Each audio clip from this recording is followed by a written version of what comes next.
ತೆಗೆದುಕೊಂಡು ಡೆಲ್ಲಿ ಹೈಕೋರ್ಟ್ ಹೋಗ್ತಾರೆ. Delhi high court stay ಕೊಡ್ತಾರೆ.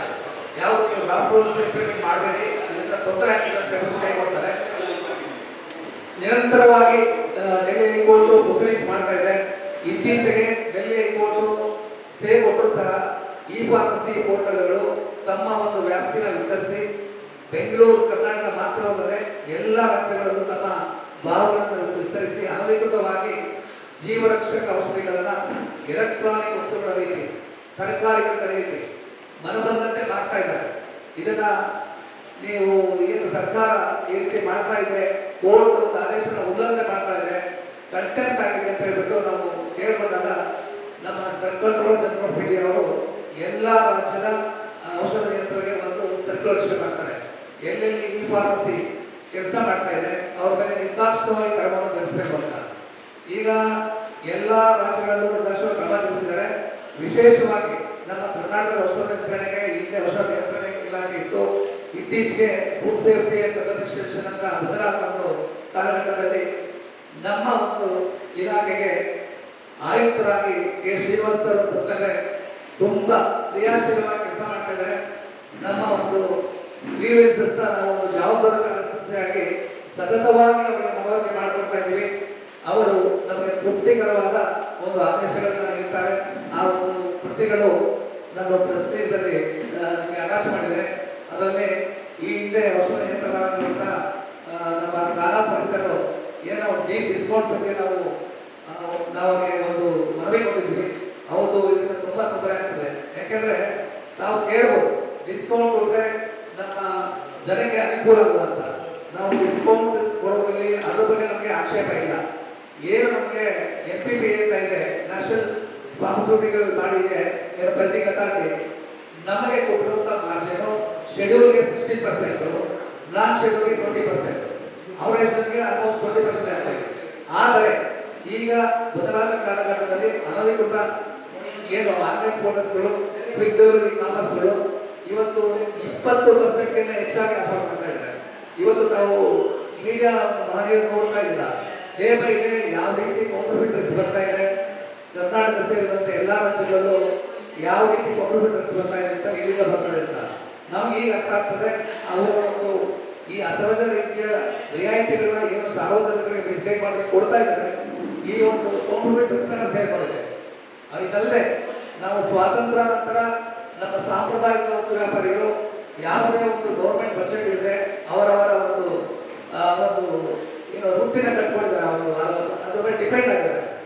ನಮ್ಮ ಕರ್ನಾಟಕದಲ್ಲಿ 45,000ಕ್ಕೂ ಹೆಚ್ಚು ಔಷಧ ವ್ಯಾಪಾರಿಗಳಿವೆ. ಬದಲಾದ ಕಾಲಘಟ್ಟದಲ್ಲಿ ಇನ್ನೇನು ಗೌರ್ಮೆಂಟ್ ಭಾರತ ಸರ್ಕಾರ ಇನ್ನೂ ಅವರಿಗೆ ಒಂದು ಅಧಿಕೃತ ಮುದ್ರೆ ಒಪ್ಪಿಲ್ಲ. ಆದರೂ ಸಹ ಇವರು ಅನಧಿಕೃತವಾಗಿ ನಮ್ಮ ಸಾಂಪ್ರದಾಯಿಕ ವಸ್ತು ವ್ಯಾಪಾರಿಗಳನ್ನ ಮುಗಿಸುವಂತ ನಿಟ್ಟಿನಲ್ಲಿ ನಮ್ಗೆ ಇರುವಂತ ಡಿಸೈಡ್ ಮಾರ್ಜಿನ್ಗಿಂತ ಹೆಚ್ಚಾಗಿ ಒಂದು ಗ್ರಾಹಕಗಳನ್ನ ಆಕರ್ಷಿಸಿ ಇವತ್ತು ನಮ್ಮ ಸಾಂಪ್ರದಾಯಿಕ ವಸ್ತು ವ್ಯಾಪಾರಿಗಳು ನಶಿಸಿ ಹೋಗ್ತಾರೆ ನೋಡ್ತಾ ಇದ್ದೇವೆ. ದಿನೇ ದಿನೇ ನಾವು ನೋಡ್ತಾ ಇದ್ದೇವೆ ಮತ್ತೆ ಎಷ್ಟೊಂದು ಅಂಗಡಿಗಳು. ಮೊದಲು ಸ್ವಾತಂತ್ರ್ಯ ಯಾರು ಇರಲಿಲ್ಲ.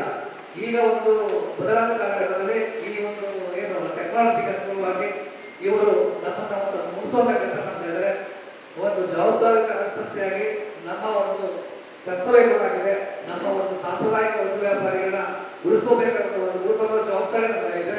ಹಾಗೆ ಸಾರ್ವಜನಿಕರಿಗೆ ಗುಣಮಟ್ಟದ ಔಷಧಿಗಳನ್ನು ಸರಬರಾಜು ಮಾಡಬೇಕಾದ ಒಂದು ಏಕೈಕ ಉದ್ದೇಶದಿಂದ ಆನ್ಲೈನ್ ಫಾರ್ಮಸಿಗಳನ್ನು ನಾವು ನೋಡ್ತಾ ಇದ್ದೀವಿ. ಯಾವ ರೀತಿ ಡ್ರಗ್ಸ್ ವಿತರಣೆ ಮಾಡ್ತಾ ಇದ್ದಾರೆ, ಯಾವುದು ಅಡೆಂಡ ಇದೆ.